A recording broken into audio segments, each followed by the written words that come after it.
ایسی گھریلو لڑکی کو دیکھا ہے جسے شادی کے بعد بھی غیر یقینی زندگی گزارنی پڑی۔ میاں والی کے علاقے قمر مشانی کی رہائشی رقیہ اپنی 4 بہنوں میں دوسرے نمبر پہ تھی، جبکہ اس کا ایک ہی بھائی تھا جس کا ذہنی توازن بدقسمتی سے درست نہیں تھا۔ رقیہ کا باپ ایک غریب محنت کش انسان تھا اور اسے اپنی بیٹیوں کی شادی کی فکر لگی رہتی تھی۔ رقیہ نے جس ماحول میں آنکھ کھولی تھی وہ بالکل دیہاتی ماحول تھا، چاروں طرف کھیت کھلیان اور مال مویشی۔ رقیہ اور اس کی بہنیں تعلیم سے محروم رہ گئی تھیں۔ اس کی وجہ یہ تھی کہ رقیہ کا باپ جو محنت مزدوری کر کے لاتا تھا وہ اتنا کم تھا کہ اس میں بچوں کی پڑھائی نہیں ہو سکتی تھی۔ رقیہ سارا دن گھر میں رہتی اور گھر کے کام کاج میں اپنی ماں کا ہاتھ بٹاتی رہتی تھی۔ اسے اپنی ماں سے بہت محبت تھی۔ جب وہ اپنی ماں کو رات دن کام کرتے دیکھتی تو اسے احساس ہوتا کہ عورت کی زندگی کتنی محدود ہو گئی تھی، صرف گھر کی 4 دیواری ہی اس کی دنیا تھی۔ رقیہ کا بھی جی چاہتا تھا کہ وہ مردوں کی طرح گھر سے نکل کر کام پر جائے، باپ کا ہاتھ بٹائے، لیکن گاؤں کے سخت ماحول کی وجہ سے وہ گھر سے باہر قدم نکالنے کا سوچ بھی نہیں سکتی تھی۔ اسے مردوں کی زندگی پر رشک آتا تھا جو آزادی سے اپنی زندگی گزارتے ہیں اور جب جی چاہتا ہے اپنی مرضی سے کہیں بھی آ جا سکتے ہیں۔ کبھی کبھی اس کے دل میں خیال آتا تھا کہ اگر وہ لڑکی کے بجائے لڑکا ہوتی تو آج اپنے ماں باپ کا سہارا بنی ہوئی ہوتی۔ رقیہ کی ماں کا انتقال ہو گیا تو اس کے باپ نے اس کی ایک جگہ شادی کر دی جہاں وہ خوش و خرم زندگی گزارنے لگی۔ رقیہ کے باپ نے قمر مشانی کے رہائشی ایک نوجوان سے اپنی بیٹی کی شادی کر دی۔ رقیہ کی شادی کے لیے اس کی ماں نے جو جہیز تیار کیا تھا وہ بہت ہی معمولی نوعیت کا تھا، مگر رقیہ ہنسی خوشی اپنے سسرال چلی گئی۔ رقیہ کا شوہر بھی ایک محنت کش انسان تھا اور اسے اپنی بیوی سے محبت تھی۔ رقیہ اور اس کے شوہر کے درمیان ہم آہنگی تو تھی، لیکن شادی کو 1.5 سال گزر جانے کے باوجود رقیہ کے ہاں کوئی اولاد نہیں ہو سکی تھی اور رقیہ کا شوہر اولاد نہ ہونے کا سبب اپنی بیوی کو سمجھتا تھا۔ ادھر اولاد نہ ہونے کی وجہ سے رقیہ بھی پریشان رہنے لگی تھی۔ دونوں میاں بیوی کے درمیان اب ذرا سی بات پر جھگڑا بھی ہونے لگا تھا۔ رقیہ کی طبیعت بھی خراب رہنے لگی تھی، خاص طور پر اس کے پیٹ میں شدید درد محسوس ہوتا تھا۔ رقیہ کا شوہر بھی اسی کی طرح سادہ لوگ دیہاتی تھا۔ اپنی بیوی کا علاج معالجہ کرانے کے بجائے وہ دیسی ٹوٹکوں سے کام چلاتا رہا۔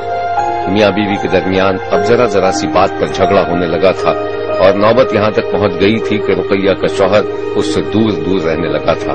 اس کے چہرے پر پریشانی کے آثار تو تھے ہی، بلکہ وہ ایک عجیب سی الجھن کا بھی شکار تھا، کیونکہ حالات و واقعات نے رقیہ سے اس کی عورتوں والی نزاکت بھی چھین لی تھی۔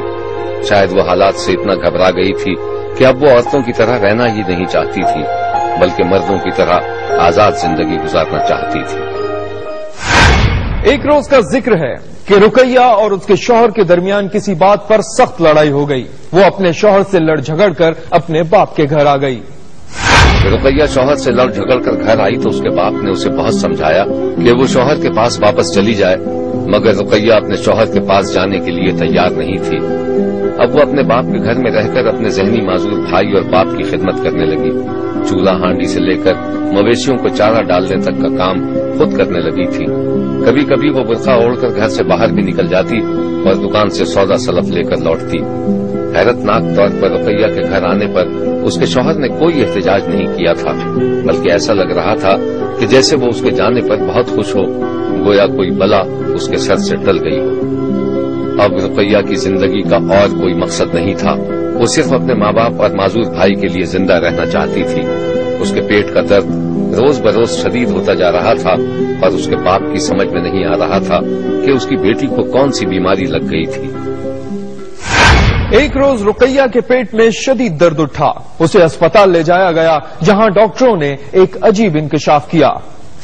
رقیہ کو پیٹ کے شدید درد کے بعد اسپتال لے جایا گیا تھا جہاں اسے داخل کر لیا گیا۔ ڈاکٹروں نے رقیہ کے طبی معائنے کے بعد بتایا تھا کہ اس کا آپریشن کرنا پڑے گا۔ آپریشن کا نام سن کر اس کے باپ نے انکار کر دیا، لیکن دوسرے ہی لمحے جب ڈاکٹر نے یہ انکشاف کیا کہ رقیہ لڑکی سے لڑکے میں تبدیل ہو رہی ہے تو بوڑھے دیہاتی کی سمجھ میں کچھ نہ آیا۔ ڈاکٹر نے رقیہ کے باپ کو بتایا کہ رقیہ میں زنانہ خصوصیات کے مقابلے میں مردانہ خصوصیات کہیں زیادہ تھی۔ ڈاکٹروں نے یہ بھی بتایا کہ رقیہ آپریشن کے بعد مکمل مرد بن جائے گی۔ رقیہ کا باپ اس عجیب و غریب انکشاف پر حیرت کی تصویر بن کر رہ گیا۔ ایک طرف اس کو یہ خوشی تھی کہ اسے ایک اور لڑکا مل جائے گا، اور دوسری جانب یہ الجھن بھی تھی کہ رقیہ کا شوہر اس صورتحال کو کیسے قبول کرے گا۔ اسپتال میں داخل ہونے کے بعد رقیہ کا آپریشن کیا گیا، اور دیکھتے ہی دیکھتے رقیہ کی جسمانی ساخت میں تبدیلی آ گئی۔ اس کے چہرے پر بال بھی نمودار ہو گئے، آواز بھی مردوں کی طرح ہو گئی، اور وہ مکمل مرد میں تبدیل ہو گئی۔ جنس کی تبدیلی کے بعد رقیہ کا نام عبداللہ رکھ دیا گیا۔ رقیہ کو جب ہوش آیا تو وہ اپنے آپ کو دیکھ کر حیران رہ گئی، لیکن مرد بننے کے بعد اس کی خوشی کی کوئی انتہا نہیں تھی۔ اب وہ عبداللہ ہو گیا تھا۔ رقیہ کے عبداللہ بننے کے بعد اس کے شوہر نے فوری طور پر اسے طلاق دے دی۔ عبداللہ نے بھی اپنا برقع اٹھا کر ایک طرف پھینک دیا اور ایک بالکل نئی دنیا میں آنکھ کھول لی۔ یہ ہے وہ ڈاکٹر جس نے رقیہ کا آپریشن کر کے اس کو مرد بنا دیا تھا۔ بعض مریض ایسے ہوتے ہیں جن میں مردانہ اور زنانہ دونوں خصوصیت پائی جاتی ہیں، اس میں زیادہ مردانہ خصوصیت پائی جاتی ہیں، اس لیے ہم نے فیصلہ کیا کہ اس کو مرد بنایا گیا، اسی لیے اس کا یہ آپریشن کرنے کا فیصلہ ہوا اور یہ پرسوں اس آپریشن کو کیا گیا۔ اب انشاءاللہ یہ مکمل مرد ہے۔ لڑکی سے لڑکا بننے کے بعد عبداللہ عرف رقیہ کے باپ نے اپنی دوسری شادی کا ارادہ ترک کر دیا اور لڑکا بننے والی اپنی بیٹی کی شادی کا خواب دیکھنے لگا۔ سابقہ رقیہ اور موجودہ عبداللہ کی ماں کے انتقال کے بعد سے اس کے باپ نے دوسری شادی کا ارادہ کیا تھا تاکہ کوئی اس کی اور اس کے معذور بیٹے کی دیکھ بھال کر سکے، لیکن جب خدا نے اسے بیٹھے بٹھائے ایک اور لڑکا دے دیا تو اس نے اپنی شادی کا خواب دیکھنا چھوڑ دیا تھا۔ اب وہ اپنے بیٹے عبداللہ کے لیے دلہن تلاش کرنے کی فکر میں لگ گیا تھا۔ یہ ہے رقیہ کا باپ جو اب عبداللہ کا باپ کہلوانا پسند کرتا ہے۔ اللہ مہربانی ہے دم کا انہوں نے ہمارا دم کا میں ایک دم کا بچہ مل گیا۔ میں دم کا شادی سے دم کا تیاری ہے، دم کا اس کی شادی سے تیاری نہیں ہے، اس کا عشق کی شادی کی تیاری دم کا چیز کی دم کا میں شادی کی تھا۔ آئیے ذرا لڑکی سے لڑکا بننے والے عبداللہ سے بات چیت کرتے ہیں اور دیکھتے ہیں کہ اتنی بڑی تبدیلی کے بعد اس کو کیسا لگ رہا ہے اور اب وہ کیا کرنا چاہے گا۔ میں لڑکا بنایا ہے، میں ہوں ماں کو بیرا کو باپ کو خدمت کرنا ہے، ہوں میں سبزی والا کاروبار کرنا ہے۔